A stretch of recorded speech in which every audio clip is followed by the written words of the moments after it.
It's a difficult fact to face, approaching retirement and discovering that your parents are aging, or perhaps you are aging, and what to do. What are the signs that you should be looking for? And how can you best help your mom or dad as in this stage of their life? Chris Orestis is a senior care advocate and CEO of Life Care Funding, and he joins us live now here at KFBK. Good morning, Chris. Good morning, Amy. Thanks for having me on today. Yeah, I mean, it is something that we all have to face if it's not us, that, if we're not the ones who are growing older and facing, what to do after retirement. We're certainly trying to help our parents figure that out. What are the things that we should look for to better help our parents?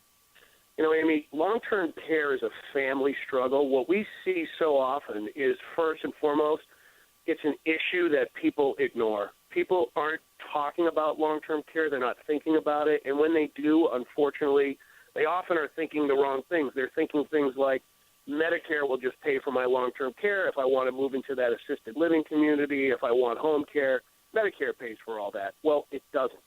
And people need to be planning and getting ready for the fact that the costs of long-term care are quite high.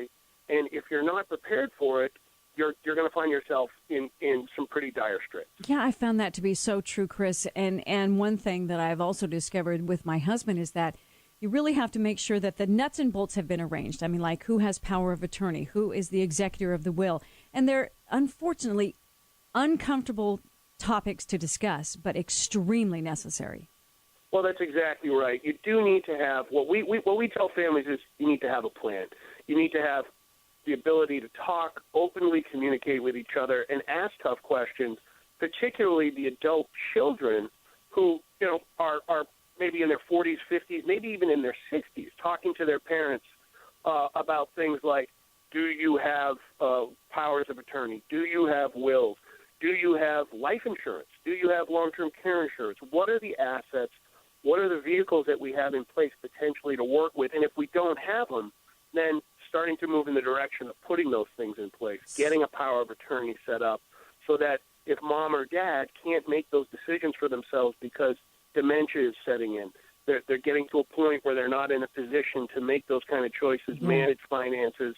You're in a position to be able to help. So many things to think about, and we've just, basically scratched the surface. Chris, thanks very much for joining us. Appreciate it. Absolutely. Thanks for having me on, Amy. Chris Orestis is a senior care advocate and CEO of Life Care Funding.